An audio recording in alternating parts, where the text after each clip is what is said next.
رسول اللہ غزوہ احد سے واپس آ رہے ہیں، 70 مسلمان احد میں شہید ہوئے، اور جو شہید نہیں بھی ہوئے تو زخمی اور پورے دن کے جہاد کے بعد تھکے ہوئے مدینے میں داخل ہوئے۔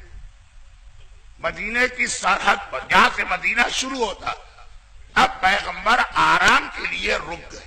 آج بھی حج کرنے والوں سے پوچھیے، عمرہ کرنے والوں سے پوچھیے، میدان احد جاتے وقت یا واپسی ایک اتنی چھوٹی سی مسجد جو جیب میں آ جائے اس کی زیارت کرائی جاتی، مسجد استراحت، جہاں پیغمبر آرام کے لیے رکے، اور وہاں سے مدینہ شروع ہو رہا ہے، اسی لیے وہاں رکے، آرام کر کے سانس لے کر پھر شہر میں جائیں برابر کے گھر میں۔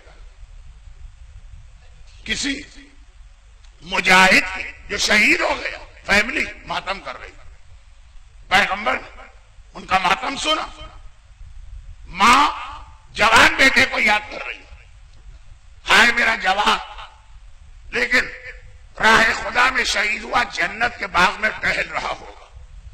بیوہ، میری ماں گزر گئی، میں بیوہ ہو گئی، ہائے میری پہاڑ جیسی زندگی، لیکن میرا شوہر اس وقت جنت میں ہوگا۔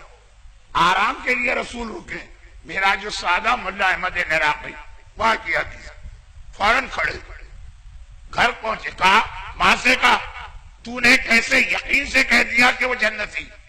بیوہ سے کہا تو نے کیسے یقین سے کہہ دیا کہ وہ جنتی؟ وہ شہید ہے راہ خدا۔ پیغمبر نے کہا کیسے کہہ دیا؟ کہا یا رسول اللہ وہ شہید ہے۔ کہا شہید ہے لیکن ہو سکتا کہ کنجوس ہو، اللہ کی جنت بخیل اور کنجوس آدمی پہ بند ہے، بند ہے اللہ کی جنت۔ اللہ سے لینا ہے تو اللہ کے بندوں کو دینا سیکھو، یہاں دو گے تو وہاں تمہیں ملے گا، لیکن یہاں کنجوسی کی سب سے بدترین قسم بتا رہا ہوں، وہ کیا ہے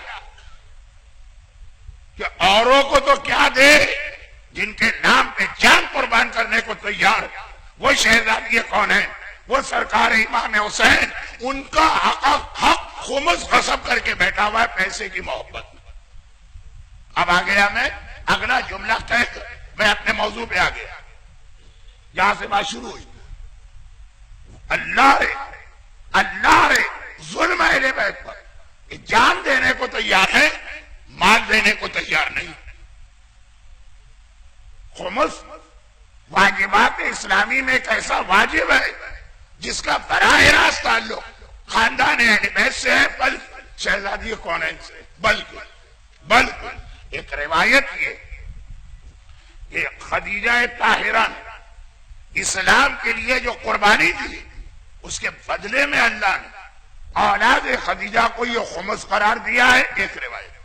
ایک روایت یہ کہ مولا اور شہزادی کی شادی، شہزادی کے مہر کا ایک حصہ تھا قیامت تک کا خمس۔ برحمتك يا أرحم الراحمين وصلى الله على محمد وآله